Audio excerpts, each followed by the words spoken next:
자, 일본 자위대 소속 초계기의 위협 비행이 지난 한 달여 사이 4차례나 이어지면서 우리 군을 긴장시키고 있습니다. 국방부는 증거까지 내며 명백한 도발이라고 규정했지만 일본은 이를 부인하는 모습입니다. 네, 일본이 초계기 위협 비행을 반복하는 배경은 무엇인지 또 해법은 없는지 전문가 두 분과 살펴보겠습니다.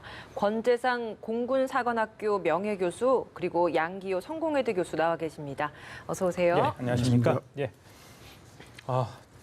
두 분 저게 올해만 벌써 3번째고요. 작년 12월 20일 광개토 대왕함 초계 비행 그 위협 사건 이후에는 벌써 이제 4번이나 이런 일이 벌어지고 있는 상황 아니겠습니까?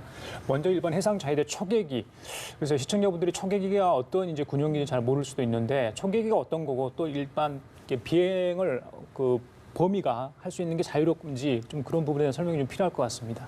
네, 일본에서 이번에 운영한 초계기라는 항공기는 영어로 분류할 때 P로 시작을 합니다. 페트롤이라는 말의 그 줄임말의 뜻이고요.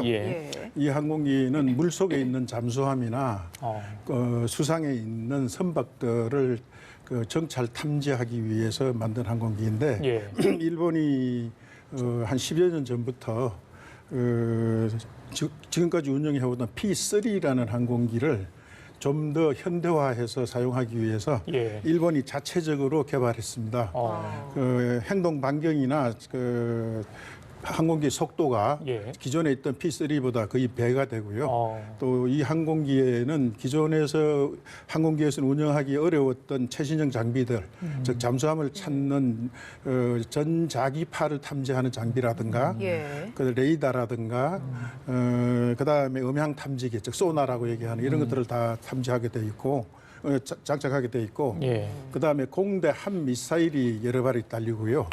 그런 거 무기도 장착이 돼 있습니까? 그다음에 이것이 기체 내에 들어가 있기 때문에 외부에서는 상대방을 기만하기 아주 좋게 돼 있습니다. 그 무장을 했는지 안 했는지를 모르게 만들 수가 있으니까. 그다음에 폭탄을 10여 발을 달 수가 있고요. 어뢰 크기에 해당하는 폭탄입니다. 그다음에 어뢰 자체를 또 여러 발을 달 수 있게 됐습니다. 그래서 이 항공기를 일본이 사용하고 나서부터는 일본이 기존에 운영하던 해상 초계기가 한 120여 대가 되는데 거기에 10여 대가 추가되었고 이것 때문에 동북아 일대에 약 그 1000 내지 1500km 행동 반경 안에서는 그 하루 종일 상대방을 감시할 수 있는 능력을 갖게 되었습니다. 정찰 범위는 제한이 없습니까? 그러니까 항공 식별 구역이 각각 설정이 돼 있잖아요. 그 한일 간에는 그 항공 식별 구역이 설정이 돼 있는데 6.25 전에 이미 그 설정이 돼 있었습니다. 저 일본이 패망할 때 미국에 의해서 동북아의 그 각 나라들이 방공 식별 구역을 정해놓고 그 안에서 작전하도록 그 만들어 놔놓고 6.25를 지나면서까지 그건 더 강화되었고 그 이후에는 이제 그 이승만 대통령 같은 경우에는 그 안에서 작전하는 그 일본 항공기나 일본의 배들은 납포까지 하는 강경한 조치를 취해왔던 기록들이 있습니다. 그래서 그 범위가 지금 문제가 되는 것은 지금 동북아 일대에서 그 일본이 차지하는 비중이 커가니까 그 범위를 넓히려고 애를 쓰고 있습니다, 일본이. 그래서 동북아 일대에서는 당장 문제가 되는 게 지금 우리 대하태 부근하고 울릉도, 독도 부근에 일본이 자꾸 그 너무다 보고 있고요. 대마도 부근이 그렇고 또 그저께 저들이 사건을 일으킨 그 이어도 남쪽. 이어도 남쪽. 우리로 말하면 제7광구 부근 지역까지를 분쟁 가능 지역으로 삼고 있고 거기까지 계속 출격을 하고 있습니다. 보통 우리가 생각하는 그 전투기와는 좀 모양이 달라서 일반 비행기라고도 좀 착각할 수 있을 정도잖아요. 그런데 여기에 공격 기능까지 탑재돼 있다라는 건데 어제 이제 우리 정부가 이와 관련된 사진을 좀 공개를 했습니다. 사진을 좀 보시면 이게 크기가 초계기 크기가 뭐 보통 길이가 한 35m 정도 된다고 하는데 뭐 우리 측에서 찍은 사진을 보면 고도가 한 60에서 70m 정도밖에 되지 않는다. 지금 저 사진으로는 정확하게 구별이 어렵습니다만 좀 전문가이시기 때문에 지금 저기에선 좀 보이는 저 정도로 봤을 때 실제로 좀 어느 정도로 가까운 거리인 겁니까? 우리 국방부에서 발표한 얘기가 단순히 그 짐작만 가지고서 얘기하는 것이 아니고 골프장에서 사용하는 거리 측정기 정도 가지고 사용하는 것이 아니고 실제로는 저 항공기의 크기하고 그 실제 비행 속도를 감안하게 되면 저기 몇 미터 방향에서 어느 쪽으로 비행하고 있다라는 것을 정확하게 측정을 해낸 장비이기 때문에 네. 국방부에서는 그걸 한마디로 얘기를 했죠. 기계는 거짓말하지 않는다라고 얘기를 했는데 그 정도로 그렇기 때문에 저 항공기는 모양새는 보잉 747처럼 엔진을 4개를 달고 있습니다. 네네. 엔진을 4개를 달고 있는 것은 그 안에서 전기 출력을 충분히 사용을 해가지고 앞에 말씀드린 각종 무장들이나 정찰 장비를 활용할 수 있게끔 처음에 미제 보잉 737이나 757을 쓰려고 하다가 저 항공기를 독자적으로 제작을 한 이유가 바로 장시간 원거리에서 많은 폭탄량을 가지고 정밀한 장비를 탑재를 해서 기동성은 높지 않더라도 잠수함과 같이 기동성은 떨어지는 장비이더라도 확실하게 탐지 공격할 수 있는 능력을 갖추기 위해서 만들었습니다. 그래서 길이가 30몇 미터쯤 되고요. 폭도 그것보다 약간 넓습니다. 네. 그러니까 그 길이와 폭을 정확하게 보게 되면 저 항공기가 고도가 얼마고 지금 어느 쪽 방향으로 얼마의 속도로 나아가고 있다는 것은 우리 장비로 얼마든지 측정 가능하고 촬영 가능한 상황입니다. 정상 비행은 아니었다는 거죠. 저거 좀 보시죠. 네. 예, 비행 패턴이거든요. 예. 방금 전에는 이제 대조영함의 카메라 영상 캡처한 사진 그리고 대공 레이더 화면 사진 잠깐 보셨고요. 예. 이제 그래프를 통해서 어떻게 비행 궤적이 나왔나. 그러니까 진행 중이다가 바로 또 회전을 해가지고 대조영함에 접근하는 그런 모습인데 저런 모습은 다분히 좀 위협적이라 할까요? 어떻습니까? 저기 정상적이질 않죠. 단적으로 말씀드리자면 전형적으로 상대방에게 위협을 가하거나 예. 상대방으로 하여금 어떠한 행동을 유발케 해서 이쪽에서 원하는 정보를 찾아낼 수 있는 패턴을 취하고 접근을 한 의도적인 접근 패턴입니다. 지금 저 좌측 위에 보면 항공기가 이제 왼쪽으로 돌아서 대조영함 쪽으로 이렇게 들어가려고 하는 모양을 보이고 있죠. 예. 저 장면에서 일본 조종사들이 통화한 내용을 보게 되면 어빔으로 들어간다 하는 이런 말을 쓰고 있습니다. 어빔이란 예. 측방이라는 소리입니다. 좌측이든 우측이든 예. 들어가가지고 뒤쪽으로 충분히 나간 다음에 뒤쪽에서 다시 우리 대조영함의 뒷부분으로 접근을 그렇죠. 하죠. 후미 쪽으로 갔잖아요. 네, 예. 보통 현대적 현대식 함정들은 뒷부분에 헬리콥터를 탑재하고 그렇죠. 있기 때문에 예. 무장이 많지 않습니다. 그러니까 가장 안전한 고도로 지금 들어가고 있는 상황입니다. 저것은 스턴이라 그래가지고 접근 방식이 뒤쪽에서 들어간다는 것인데 예. 상대방이 나를 위협을 할 수 있는 상황이 안 되는 쪽으로 들어가가지고 상대방에게 내가 원하는 반응을 체크를 하거나 상대방의 배에 대해서 압력을 가하는 행동으로 들어가는 패턴입니다. 예. 그래갖고 다시 이제 어빔으로 들어가서 앞쪽으로 돌아 들어가면서 상대방을 다시 우리 대조영함을 정밀하게 정찰 관찰한 다음에 다시 뒤쪽으로 빠져나가는 것. 저것을 레이지 에잇 패턴이라고 얘기를 합니다. 즉 느릿한 8자 모양의 비행을 한다 그러는데 저것은 어느 방향에서든지 상대방에게 나의 의지를 확실하게 전달하고 내가 상대방을 나의 시야에서 놓치지 않고 상대방에게 접근할 수 있는 전형적인 정찰과 도발 패턴입니다. 예. 1차 때도 그런 이야기가 나왔지 않았습니까? 예. 일단 고도, 거리, 예. 비행 패턴을 보면 다분히 위협적이다. 지금 예. 저기는 1차 때, 그렇죠? 예. 지난달 20일이죠. 예. 그때 광개토대왕함에 대해서 이제 일본 초계기가 위협 비행을 하는 모습인데 저 패턴도 좀 비슷하지 않습니까? 예, 똑같습니다. 예. 옆에 이제 나머지 부분 함정 근방에서 기동하는 것 말고는 함정에 들어가거나 나오기 위한 보조적인 패턴을 그린 것입니다. 저렇게 지금 뭐 쉽게 말하면 팔자로 예. 했고 그리고 우리가 무장을 하지 못한 상태, 공격을 하지 못하는 상태에서 일본 측이 원하는 정보를 파악하기 위해서 좀 뒤쪽을 갔고 그래서 저렇게 팔자 모양이 나왔다라고 이야기를 해주시는 건데 근데 일본은 왜 우리는 그런 위협 비행을 하지 않았다. 저렇게 궤도가 확실하게 궤적이 나오는데도 그렇게 주장을 하는 겁니까? 그 억지죠.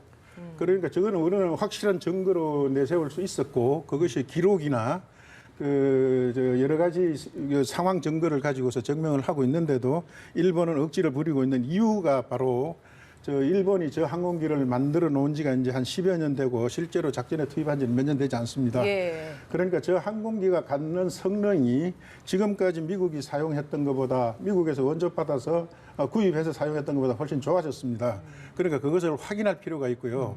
그다음에 우리도 구축함들을 한국형 구축함 시리즈라 그래가지고 신형화를 했습니다. 심지어 네. 이지스화까지도 했습니다. 거기에는 각종 공격 장비와 탐지 장비 이런 것들이 무수히 많이 달려 있습니다. 그러니까 일본으로서는 자기들이 만든 항공기에서 필요한 데이터베이스를 구축해야 될 필요가 있습니다. 그것을 지금 저런 비행을 통해서 데이터베이스를 구축하는 작업을 하고 있는 것인데 하다 보니까 잘 걸려들었다 싶었던 겁니다. 우리 함에 대해서 과거에 서너 차례 접근해서 사진 찍을 적에는 아무 말 안 해놓고 왜 이번에는 떠드느냐라고 얘기를 하는 정도로 아주 도발적인 발언을 하고 있죠. 그것이 바로 일본은 저 항공기를 앞으로 계속 운영하기 위한 그 소위 말해서 빅데이터를 구축하는 작업 중에 있는데 예. 이런 상황이 벌어지자마자 그것을 정치적으로 확대해가지고 그 상황을 돌파를 하려고 수완을 벌이고 있는 것이죠. 예, 어제 오늘 계속해서 일본 측은 부인을 하고 있습니다. 특히 일본 방위성 간부들도 이게 뭐 사실이 아니다고까지 이야기를 하니까 저희들도 좀 답답한데 사실은 저희들이 이번에 동영상까지 공개하려다가 사진 5장만 공개를 했어요. 이것도 좀 저희들이 많이 참고 있는 거 아니겠습니까? 절제된 대응이라는 이야기인데 양 교수님 어떻게 봐야 되나요? 그래서 이건 이제 다분히 좀 기획성, 의도성이 있습니다. 그러니까 이게 벌써 4번째 아닙니까? 예. 네. 그리고 지난 월요일 날 분명히 이 문제는 실무 협의는 중단하겠다고 자기들이 스스로 그렇죠. 인정을 했는데 또다시 지금 위험한 상황을 지금 만들고 있거든요. 예. 그리고 이제 우리는 지금 이렇게 대응하는 거 보면 우리는 이제 국방부에서 그동안 로키로 해다가 지금은 이제 정식 대응을 하고 있습니다만은 일본 측은 주로 수상 관저가 움직이고 있습니다. 그렇기 때문에 이제 상당히 이건 정치적인 의도가 저는 분명히 있다고 보고요. 어떤 면에서 본다면 일본 측은 이제 지속적으로 수위를 올리면서 한국 측에 메시지를 보내고 있습니다. 근데 그건 이제 뭐 국내적으로 여러 가지 그건 카드로서 활용하고 있다고 봅니다만은 분명히 이 한일 관계에 대한 일본 측의 어떤 그런 그 심각하게 인식한다는 메시지를 여러 차례 수위를 올려가지고 분명히 보내고 있는 것은 이건 분명히 사실입니다. 앞서 잠깐 언급해 주신 것처럼 먼저 협의 중단하겠다라고 선언해놓고 이렇게 다시 위협을 한다는 것은 뭐 저희로서는 좀 받아들이기 좀 어려운 부분 아니겠습니까?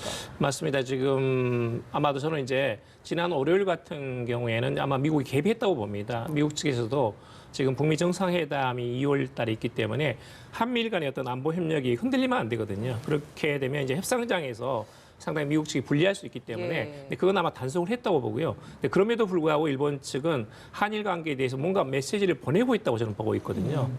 그런 점에서는 이제 그럼 일본 내에서 상당히 누적된 그 한국에 대한 불만 같은 것이 있습니다. 물론 이제 말하자면 좀 왜곡되고 책임이 자기 책임을 부정하는 그런 상황이긴 한데 예를 들면 이제 강제징용 대부분 네. 판결에 대해서 한국 정부가 왜 도대체 아직까지 대책을 내놓지 않느냐에 대해서 강한 불만을 보여주고 있고 저는 아마 이건 그 조만간에 수습될 가능성은 있지만 앞으로도 지속적으로 일본이 어떤 식으로든 그 다양한 방식으로 형태를 바꿔가지고 경고 메시지를 보낼 가능성은 다분히 높다 이렇게 보고 있습니다. 교수님 지난달 20일 그 광개토 대왕함의 초계기가 유협병했을 때 저희들이 추적 레이더를 그러니까 이렇게 자기들은 했다 이렇게 우리 함정에서 주장을 하고 있잖아요. 이번에도 마찬가지인데 자꾸 이렇게 하는 이유는 추적 레이더를 우리 쪽에서 발산을 하기를 바라는 그런 유도할 목적이 있는 겁니까? 네, 바로 그렇게 보고 있습니다. 왜냐 처음에 이들이 우리 함정에 접근하려고 했을 적에 우리는 국제적인 관례대로 식별을 위한 통신을 시도를 했고요.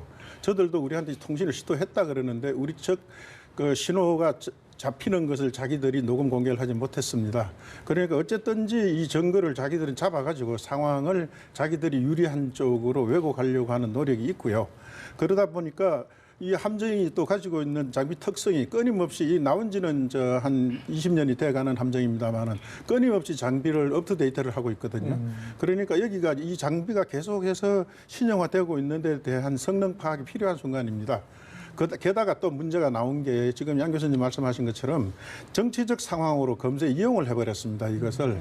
왜냐하게 되면 지금 소련에서, 러시아에서 예. 일본이 내놓으라고 얘기하는 사개 도서 문제를 반대하는 데모가 심하지 않습니까?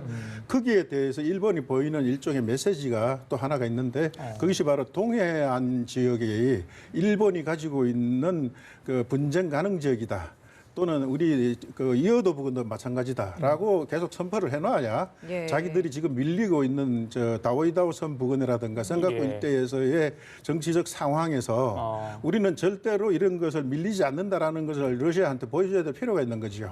그런 상황까지를 지금 점점 더 정치적 상황으로 엮어가고 있는 것이죠. 그러니까 우리한테 필요한 근거를 하나라도 더 찾아가지고 그것을 상대방에게 강력하게 내세울 수 있는 근거로 잡으려고 하는 노력인 것 같습니다.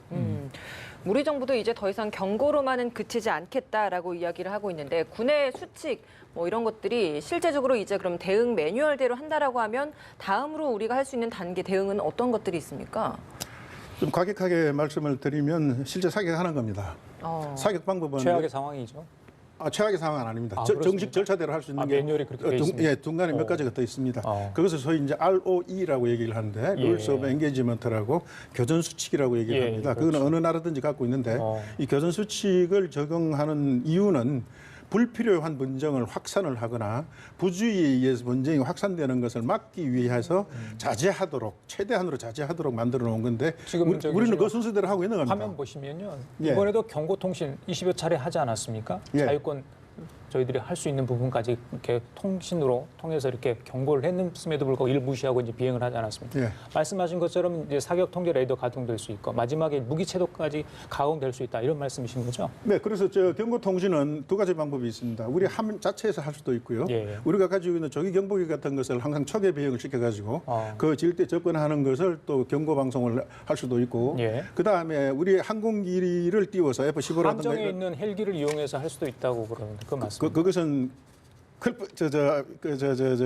포클랜드 전쟁 때 영국이 잠시 써먹긴 했습니다만은 항공기 속도라든가 비행 방법이라든가 대응 시간 때문에 그건 굉장히 한정적이고 예. 저에게 비행 장애를 주는 약간의 효과밖에 없을 겁니다. 그래서 하는 것이 국제적으로 허용되어 있는 것이 예. 레이더를 집중적으로 조사를 해가지고 우리가 너희들의 의지를 감시하고 있다라는 것을 신호를 보내는 방법이 하나 있고요. 군함에서 보낸다는 거죠? 예, 그렇습니다. 예. 그 실제로 끄는 겁니다. 그런데 일본이 저걸 바라는 바 아닙니까? 그렇습니다. 그러니까 저걸 하기에는 조금 문제가 있거든요. 예. 그다음에 할 수 있는 것은 잘 아시겠지만 60년대 초에 미국하고 쿠바하고 미사일 위기 사건이 있을 적에 미국 해군이 소련 해군이 화물선에다가 미사일을 싣고 들어올 때 경고 사격을 시작을 합니다. 그 경고 사격은 연막탄이라든가 신호탄 같은 걸 가지고서 그 함정이나 항공기의 전진 방향에 대해서 위협 사격을 시작을 할 수 있습니다.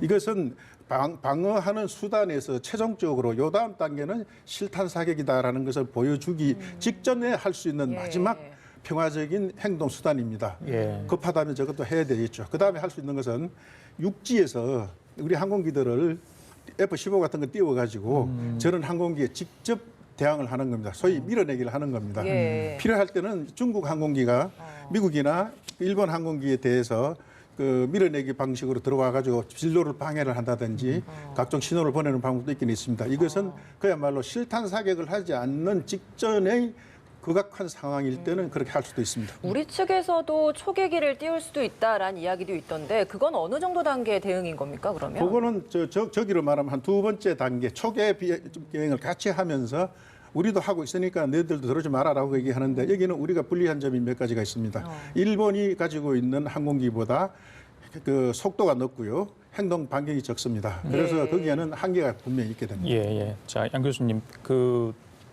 아까 이제 일본이 그 영토 분쟁 관련해서 자기들이 뭔가를 하고 싶은 의도가 있기 때문에 저런 시위를 할 수도 있다. 고 교수께 말씀해 주셨는데 자유도의 재무장화를 통한 헌법, 평화법 개정이랄지 자, 이게 최종 목적이라는 게 일부 학자들이나 전문가들 얘기인데요. 그런 지적은 많이 나오고 있습니다. 예. 분명히 그 일리가 있습니다. 예. 왜냐하면 지금 이제 헌법 개정을 해야 되는데 2월달에 북미 정상회담 한 다음에 한반도에서 평화무드가 또 돌지 않습니까? 그다음에 작년에 이제 중일 간에 7년 만에 정상회담을 해가지고 어느 정도 관계 개선이 됐거든요. 근데 이게 헌법을 개정하는 가장 중요한 목적은 헌법 개정 9조 2항에다가 자위대를 국군으로 둔다는 것인데 그렇습니다. 이건 그리고 나서는 이제 말하자면 항공모함까지 포함해가지고 공군용 무기를 만들고 또 세계적인 국제 분쟁에 일본도 개입할 수 있는 길을 털어놓는 거거든요. 근데 그러려면 명분이 있어야 됩니다. 이게 긴장 상태가 있고 분쟁이 있을 수 있기 때문에 전쟁의 억지력을 이용해가지고 헌법을 개정한다라는 것이 있어야 되는데 예. 지금은 그 거꾸로 가고 있거든요. 어떤 면에서는. 그러니까 이제 어떤 명분을 만들어내야 되고 일정한 정도의 긴장을 만들 필요는 있는 거죠. 그래야 적어도 7월 달에 있을 참여연 선거에서 이게 압승을 할 수 있습니다. 지금 헌법이 개정되려면 중참 양원에서 3분의 2가 통과가 돼야 됩니다. 근데 그러려면 압승을 해야 되거든요. 예. 그러려면 그 명분을 만들고 국내 결속도 포함해가지고 어느 정도 그런 긴장 상태를 유지하는 것이 적어도 아베 정권한테는 불리한 점은 없습니다. 방금 선거 얘기를 하셨는데 지난달 그 12월 20일 날 초계기 위협 비행 이후에 뭐 여론조사가 일본 내에서 됐는지 모르겠습니다. 아베 지지율 좀 올라갔습니까? 최근 어떻습니까? 4.2% 정도 올라갔습니다. 앞으로도 계속 아마 지속적으로 지금 그럴 가능성이 있습니다. 그럼 지금 도발을 통해서 자기 지지율을 올리는 목적이 다분히 있다 이렇게 보면 되는 겁니다. 사실은 이제 뭐 일부러 도발하지는 않을 겁니다. 이제 아무래도 우방국이고 가장 중요한 한미일 안보 협력의 기본 틀이 있기 때문에 어느 정도 선에서 제한된 도발을 할 수 있지만 한국에게 굉장히 어떤 위기를 가져올 만한 도발은 저는 하지 않을 거라고 봅니다. 그런데 문제는 뭐냐면 지금 기본적으로 일본 내 인식이라는 것은 이 동북아에서 북한의 핵과 미사일을 제거하는 거, 그다음에 중국의 해양 진출을 막는 것, 이 가상적으로서 중국과 북한이라는 게 있거든요. 이게 자체는 절대 흔들리지 않습니다.